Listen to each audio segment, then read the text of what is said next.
Hi guys, welcome to Math Genius Maharlika Sport Game. Dito po ngayon ang mga kabataan, sila po ay naglalaro ng Math Genius Maharlika.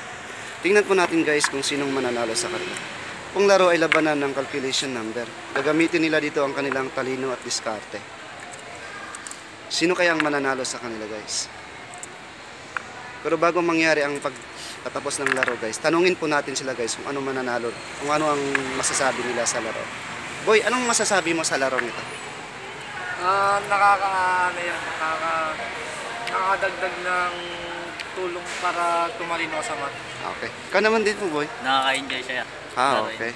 Sige po. Ngayon po guys, sino kayang mananalo sa kanila?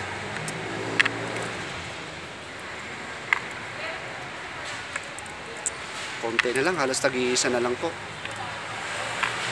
Ayun, isa-isa na lang talaga. Uy, bawal yun. Ay, bawal ba yan? Bawat isang ano lang, gwapo lang. Ataya. Meron pa pala isa dun. Okay.